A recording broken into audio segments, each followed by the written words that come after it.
Sí, este es otro video acerca de Spider-Man. El segundo Spider-Man en menos de 10 años para ese entonces. Como muchos saben, Andrew Garfield tuvo una interpretación fugaz por diversos problemas que se presentaron más precisamente en Amazing Spider-Man 2. Villanos intrascendentes, mal tratamiento del personaje y el descontento de los espectadores. Por otro lado, Marvel estaba en pleno auge. Quizás ahora Marvel pueda ser muy poco relevante en la industria cinematográfica, pero antes, cada vez que salía una película de Marvel, terminaba siendo una de las más taquilleras del año. Es así como Sony vio una oportunidad tentadora y llegó a un acuerdo con Marvel: introducir a Spider-Man a ese universo cinematográfico para que interactuase con otros personajes.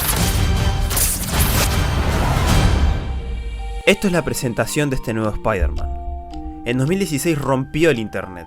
Estábamos viendo a Spider-Man interactuar por primera vez con los Avengers. Algo que se pensaba que era imposible, para ese momento era una realidad. El Spider-Man de Marvel sería interpretado por Tom Holland, un actor británico muy joven que cuadraba muy bien para los planes de Marvel, que querían un Peter Parker adolescente y que esta vez por suerte, fue interpretado por alguien que en ese entonces contaba con menos de 25 años. Con la intención de tener a Spider-Man para unos cuantos años y bueno, ver diferentes etapas del personaje. En su primera aparición vemos que es un niño solamente, que vive con la tía May, que en esta ocasión es muy joven. Y lo que sabemos es que es un Spider-Man muy novato. No lleva, por decir un número, 5 años en actividad, sino que lleva unos meses, lo que llama la atención de Iron Man y es así como lo une para pelearse con el Capitán América, dándole un traje y equipamiento nuevo. El traje que Iron Man le da es un traje de apariencia muy clásica. No se optó por un diseño extravagante, sino que fueron a lo seguro. Los lanzatelarañas vuelven a aparecer porque sí, Spider-Man no tiene el poder de lanzar telarañas por las muñecas, sino que es un aparatito lo que le otorga esta posibilidad. Y el detalle que caracteriza esta versión es que los ojos de la máscara se mueven. Este detalle es algo que vimos en las páginas y series animadas. Un detalle que se hacía para brindar expresión y dinamismo, pero que hasta el momento no se había incorporado en el cine. Y en los minutos que aparece vemos lo que se esperaba, un Spider-Man juvenil, con actitudes de principiante. Me doy cuenta en esta aparición y en las siguientes como incluso hasta prefiere evitar el contacto físico directo y se defiende más en la larga distancia, como mostrando cierta inseguridad en las peleas. Acá lo puedo entender, está peleando al lado de los héroes más fuertes del planeta y poco a poco se da a conocer. Hay que recordar que esta no es su película, pero su introducción cumple y es lo que importa al final. Pero es como todo, si queremos ver a Spider-Man, hay que hacerle una película de Spider-Man. Bueno, primera película de Spider-Man en Marvel. Un acierto para mí fue el no volver a contar el origen porque es algo que todo el mundo ya conoce. En esta película exploramos aún más sobre este nuevo Spider-Man y bueno, veríamos ciertos cambios también. Como mencioné anteriormente, la tía May sería muy joven. O sea, dicen tía May y yo me imagino una señora mayor, pero esta mujer no pasa de los 41 años. El mejor amigo de Peter no es Harry, sino este tal Ned. Mary Jane y Gwen Stacy, nah, tampoco existen. Pero de lo que me interesa hablar es que la figura paterna de Peter no es Ben Parker, es el propio Iron Man. De primera mano el cambio sorprende porque sí, todo bien con que hay una etapa donde Spider-Man se une a Iron Man por todo el tema de la Civil War. Es una etapa muy conocida, pero para mí ni siquiera hacerle una mención a un personaje tan importante como Ben Parker es un error tremendo. Es como si el día de mañana el nuevo Batman es un Linterna Amarilla. Sí, fue una etapa que ocurrió, pero cuando pensás en Batman, no pensás en eso precisamente. Que hayan sacado al tío Ben es como si hubiesen sacado a Alfred Pennyworth, el mayordomo. Pero bueno, es un cambio que voy a tener que aceptar, ¿qué le vamos a hacer? Como había dicho, es alguien muy principiante. El mundo no tiene instalada la idea de un hombre araña, sino que Peter se está haciendo un nombre, deteniendo robos y haciendo justicia a menor escala. Él de igual forma quiere formar parte del equipo de Iron Man, quiere hacerse un nombre porque así es su forma de ver las cosas. Está a la espera de un llamado que sería su gran oportunidad. Esta es la gran diferencia entre este Spider-Man y los anteriores, las motivaciones. Mientras que los otros tenían motivaciones más altruistas, este ya tiene motivaciones un poco más personales. ¿Me disgusta? Sí, en parte.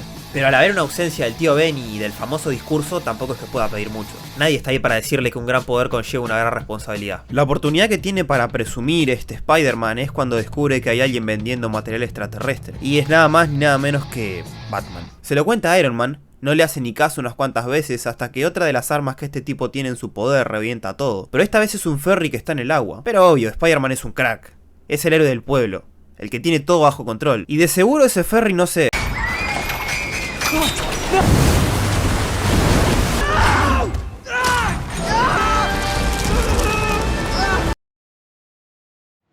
No se iba a quedar así, obviamente. Peter no supo cómo manejar la situación. Si Iron Man no venía, quién sabe cómo hubieran terminado las personas de esa embarcación. Es complicado como tal ser un héroe porque el mundo los tiene muy idealizados y se espera que no tengan margen de error. En este caso Peter tuvo un error cuya consecuencia era que las personas de esa embarcación se ahogaran, pero tuvieron la suerte de que Iron Man pudiera llegar y actuar por estar más preparado. Lo lógico es que Iron Man le dijera de todo por actuar de esa forma tan infantil. El actuar de Peter es el de un niño. Pero esto no es un juego, estamos hablando de la vida de personas inocentes, estamos hablando de la vida del propio Peter que le falta todo por vivir, por lo que sería una cadena de tragedias una tras otra en la que alguien tendría la culpa, y Iron Man sabe las cosas que pueden pasar, así que ese traje que le dio en su día, por la confianza que le tuvo, porque le parecía alguien especial, termina siendo devuelto. Y sí, pierde el traje. El traje es como un juguete, eso que Peter cree que le brinda una identidad. Está triste un tiempo, pero bueno, no es momento de andar llorando.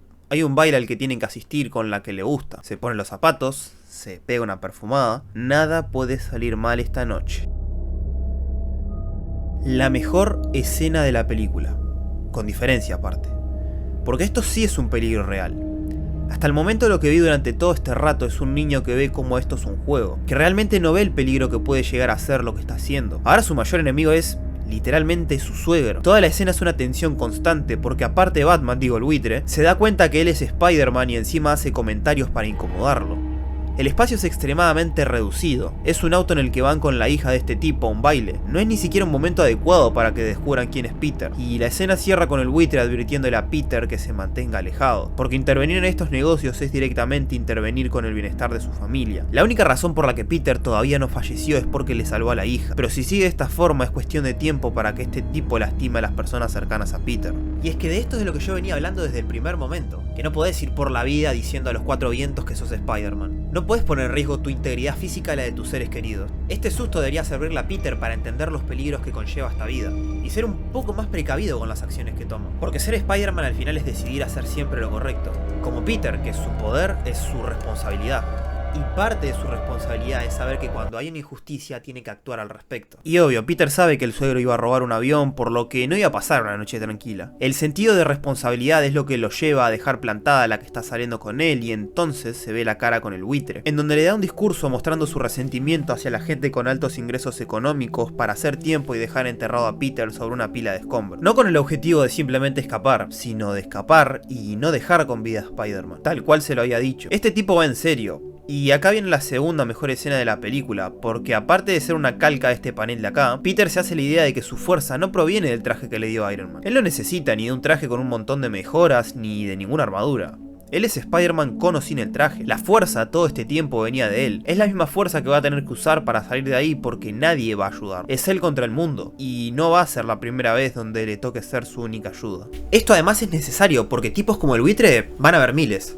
A los que no les va a importar quién está atrás de la máscara, donde no va a tener otra opción que ser fuerte y resistir todo lo que pueda llegar a pasar. Porque Peter sí, se está convirtiendo en el amigable vecino de Spider-Man, pero al mismo tiempo se está convirtiendo en un dolor de cabeza para quién sabe qué loco. Me gusta cómo al final de la película Peter madura y no acepta la propuesta que tanto estuvo buscando. Y eso que Iron Man le propone un traje mejorado y una vida llena de lujos y beneficios. Literalmente le propone formar parte de los Avengers. Y con todo eso sobre la mesa, Peter rechaza la propuesta porque entiende que más allá de pelados con piedras mágicas y dioses de otros mundos, la gente común tiene problemas. Y es el lugar donde Peter se siente más cómodo y a donde pertenece. El espacio tiene los Guardianes de la Galaxia, la Tierra los Avengers y Nueva York tiene Spider-Man.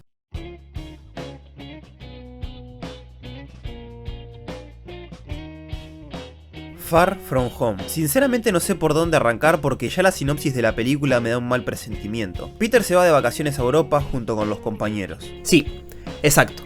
Hace unos segundos nada más les dije que Spider-Man iba a ser el héroe del pueblo. Y hasta siento que mi video se contradice. Pero es literalmente lo que pasó para este punto de la historia. Que Nueva York se arregle con el tema delictivo. ¿Responsabilidad dónde? Con lo que pasó en la película anterior yo no me confiaría tanto en dejar a la tía May sola. ¿Qué sabe Peter si el buitre desde la cárcel no le hace la vida imposible o algo así? Ya saber la identidad de él es un peligro. Pero bueno, a él se ve que no le importa y se va igual. Aparece un tipo que se llama Misterio, que supuestamente viene de otra tierra y que dudo muchísimo que sea un genio con los efectos especiales. Misterio viene a pelear con unos seres elementales y necesitaría la ayuda de Spider-Man, pero Peter ni eso quiere hacer. O sea, él es consciente de que hay unas cosas de fuego y de agua que rompieron todo y tampoco se dignan a ayudar. Nuevamente, ¿responsabilidad dónde? Y esto me parece un error tremendo, porque Spider-Man nunca dejaría las cosas a su suerte. Y menos cuando se trata de sus amigos, porque estamos hablando que el lugar donde él está ubicado también está siendo amenazado. Y en ese lugar están sus amigos. Pero por más que no sean amigos de Peter, Spider-Man no salva vidas en función de si los conoce o no los conoce. Spider-Man se obliga a hacer lo correcto siempre. Y yo dudo mucho que lo correcto sea que cuando hay un peligro, Spider-Man lo ignore por completo. Y me molesta porque esto representa una involución en el personaje tremenda. En la película anterior cerramos con un Spider-Man que iba a encargarse de cosas más terrenales y que a los golpes y berrinches había aprendido sobre responsabilidad. ¿Por qué en esta película estoy viendo al mismo adolescente caprichoso? Sinceramente, no lo entiendo. Algo que se me olvidó decir es que Peter recibe de regalo unos lentes de Tony Stark, quien para este punto ya había sacrificado su vida por el universo. Y no son precisamente unos lentes de sol, sino que son un arma. Así como lo escuchan. Un arma. Yo sé que Peter es muy ingenuo, pero dudo muchísimo que le vaya a dar un arma de su mentor ya fallecido a un tipo que acaba de conocer. See, that wasn't so hard. Somebody get this stupid cop.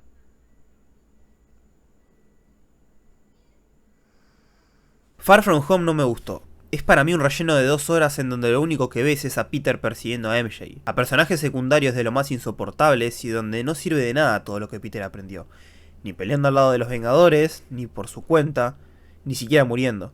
Las 2 horas se la podrían haber ahorrado tranquilamente. Sí, todo muy lindo con el sentido arácnido de Peter y cómo aprende a usarlo, pero la verdad, voy a pasar de largo esta película porque no tienen casi que ningún aporte a este Spider-Man y lo poquito que vale la pena es esto.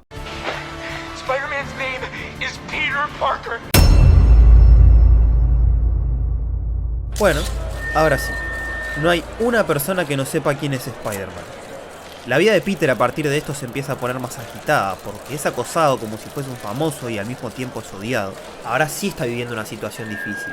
Ahora sí está viendo los peligros que conlleva tener una identidad secreta y que te descubran. Por el simple hecho de ser Spider-Man, él ni siquiera puede estudiar en una universidad, ni siquiera sus amigos. A lo mejor habría que ir a visitar a alguien. Todo podría haber terminado ahí. El Doctor Strange hace unos trucos y mágicamente la vida de Peter se arregla. Pero para este punto seguimos viendo a alguien que parece no dimensionar la gravedad del asunto. Porque resulta que su vida se volvió un infierno cuando supieron quién era y sin embargo él insiste con que las personas cercanas sepan quién es. Lo peor es que esto provoca una catástrofe a nivel multiversal y ahora ya no tiene que lidiar con los problemas de su mundo sino con problemas de otros mundos.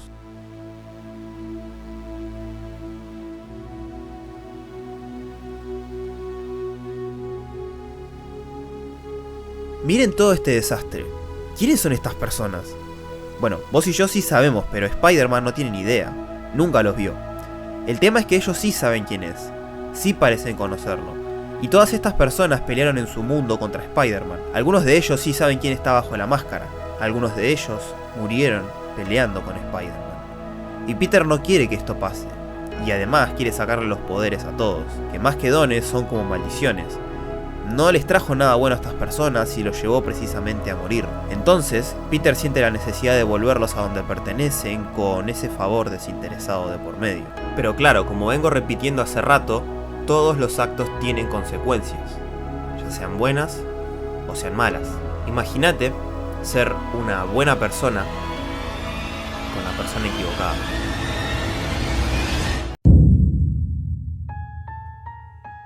Al final son las consecuencias de ser tan bueno, que en algún momento van a haber personas que se aprovechen de esa bondad. Van a aprovechar esa bondad para hacerle daño. Mucho daño. La muerte de la tía May yo sinceramente no me la esperaba. Yo no veía a este Spider-Man afrontando un momento así. Creí que todo iba a quedarse en la muerte de Iron Man y ya está. Pero Peter pierde a la mujer que lo resguardó, que lo acompañó todo este tiempo. Y aparte la perdió precisamente por involucrarla en todo este asunto. El Duende Verde la asesinó porque sabía el daño que iba a provocarle a Spider-Man. El Duende Verde lo superó física y mentalmente porque Peter queda devastado. Los quiere devolver y que en su universo se hagan cargo de su destino.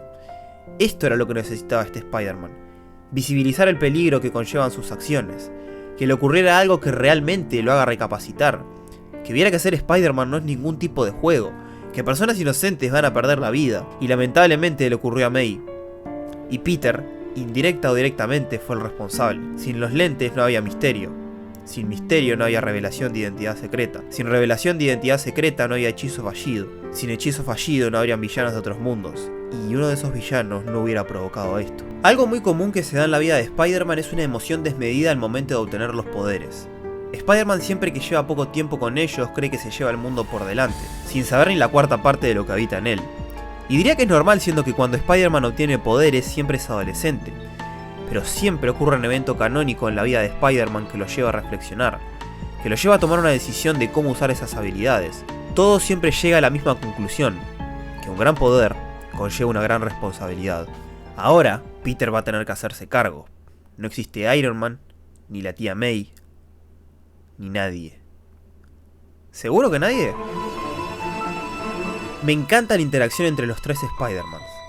Me gusta cómo el Spider-Man de Andrew Garfield y el de Tobey Maguire cuentan sus experiencias y los acontecimientos que vivieron, y el de Tom Holland ve lo difícil que es llevar esto. Todos perdieron a alguien. Todos tuvieron eventos que los cambiaron. Es más, esos eventos fueron responsabilidad de ellos. Por lo que este Spider-Man tan joven e inexperto, al rodearse de estos dos Spider-Man tan experimentados, obtiene una perspectiva común acerca de lo que le está pasando. Más, se siente acompañado en esto, se siente refugiado. Qué mejor forma de entenderse que hablando con uno mismo. Aparte, me gusta cómo cada uno llevó adelante esos momentos que atravesaron de la manera que pudieron. También imagino en parte que es por la actitud. El Spider-Man de Tobey se lo ve como alguien sereno, con los pies en la tierra, como alguien confiado. Algo normal siendo que es el más viejo de los tres. Al de Andrew se lo ve como un Spider-Man algo atormentado. Él mismo confiesa que luego de la muerte de Gwen no medía la fuerza de sus golpes, y luego tenemos a este Spider-Man que se encuentra en una postura un poco más neutral, porque al ser tan pero tan inexperto no sabe cómo actuar. Pero lo que venimos repitiendo hace bastante es que Spider-Man debe actuar de la forma que es correcta. Es entonces como si se lleva adelante el plan de sanarlos a todos y de devolverlos a donde pertenecen. Al final esto es algo que Peter provocó y de lo que se tiene que hacer cargo.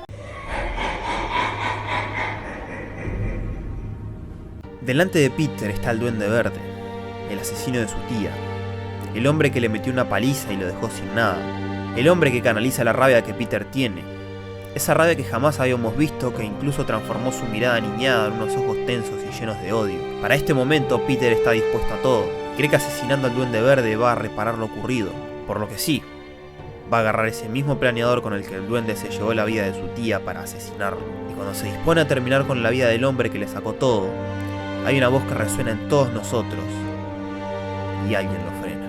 El hombre araña no mata gente. Creo que no nos toca decidir si una persona merece vivir o morir. Eso envenena. Corroe el corazón. Podríamos decir que es el mismo Spider-Man quien frena la acción de Spider-Man, pero como para no hacerlo. En la primera conversación que estos dos tuvieron, el Spider-Man de Tobey revela que el asesino de su tío murió, como muchos recordarán, y le dice que esto no le hizo sentir mejor. Y por otro lado, el Spider-Man de Andrew nos cuenta que al morir Gwen, él no medía la fuerza de sus golpes. Claro signo del tormento que carga. Quieren lo mejor para este Spider-Man y trabajan en eso antes de que sea muy tarde. Esto nos habla de que Spider-Man no actúa como sus enemigos, porque Spider-Man quiere ser el mejor ejemplo posible. De la misma forma que tampoco mata a sus enemigos, porque eso perturbaría su corazón. Si sus enemigos no tienen un código moral ni aprecio por la vida ajena, él sí. Por lo que estos dos sirven como una voz de la razón. Asesinar al duende no va a traer a May de regreso. Por tanto y demás, no sirve corromperse de esa manera. Es un dolor con el que Peter, lamentablemente, va a tener que convivir. Como el dolor de restablecer la realidad tal cual estaba, y de que todos, absolutamente todos, olviden quién es Spider-Man. Esta vez sin excepciones ni trucos de por medio. De este momento en adelante nadie va a saber el secreto de Peter. Y fíjense qué interesante, como al principio del viaje de este Spider-Man vemos como es simplemente un adolescente con caprichos y poco sentido de responsabilidad, al que le han dado todo y con una poca conciencia del peligro que traen sus acciones. Y ahora tenemos a este Peter al que no le queda nada por perder, precisamente por esas cosas que comenté. Deja de un lado los caprichos y entiende que si quiere a sus amigos, lo mejor es mantenerse al margen. Empezar una nueva vida. Peter Parker ahora es una persona más, que tiene que pagar el alquiler mensualmente, que tiene que trabajar, que tiene que estudiar, y obviamente tiene que ser el héroe de Nueva York. Ahora sí veo a Spider-Man. Ahora sí veo a ese héroe que tiene que buscar siempre la forma de resolver sus problemas. Ahora sí veo al héroe que tiene que dejar cosas de lado para cumplir con sus responsabilidades. Ahora hasta lo veo balancearse. Algo tan característico y sencillo como el balanceo finalmente es retratado al final de la película, porque ni eso habíamos visto. Hasta el traje, por favor. Es algo casero, como tiene que ser. Y no quiero que se me malinterprete porque los trajes que este Spider-Man ha llevado me gustaron bastante. Pero que Spider-Man cree su propio traje y este traje sea fiel al material de origen es parte de su esencia. ¿Se podrían haber hecho las cosas mejor? Sí, demoraron bastante en darnos una versión de Spider-Man que sea fiel a lo que vemos en un cómic o en una serie animada. Sí, lo que vimos en la última película, ¿justifica todo lo anterior? Debatible. No Way Home es un buen fanservice, pero no es perfecta ni ahí. Si querés ver una película sobre varias versiones de Spider-Man, ya hay 2 de esas que son una joya. Pero por lo menos en la última película sentí que se quiso hacer algo diferente. Sentí que aprendieron de los errores pasados y que quieren guiar a Spider-Man por un buen camino. Por el camino que cualquier persona que haya visto algo de Spider-Man identifica al momento. La gracia de este personaje es que la persona común y corriente puede sentirse identificado con él, porque Spider-Man atraviesa por los mismos problemas que cualquiera de los que están mirando el video. Y precisamente era eso lo que estaba fallando con Tom Holland, que no llegaba a atraerle a los espectadores y que no nos entregaba esa versión que todos queríamos ver. Tenía una capacidad para brindar atisbos de un hombre araña, pero era solo eso. Momentos, simples fragmentos donde veíamos el potencial que podía tener y que nunca explotaba. Se quedaba siendo un compañero estilo Robin de Iron Man, y eso nadie lo quiere ver. Toda la vida Spider-Man fue un héroe independiente que no le hacía falta ser el compañero de nadie para ser grande por su propia cuenta. En mi opinión, yo confío en lo que pueden llegar a hacer con Spider-Man, siempre y cuando sigan por esta misma línea y contraten mejores escritores. Yo creo que pueden salir cosas buenas de acá y contar historias que no se han contado todavía. Aparte, Tom Holland no es un mal actor y se nota que le gusta interpretar al personaje. Tendrían que aprovecharlo ahora que es joven para sacarle el potencial. Es que falta tanto por contar que no les miento, a mí me deja con las expectativas por allá arriba. Por lo que solo me quedará esperar a ver qué es lo que hacen con este Hombre Araña.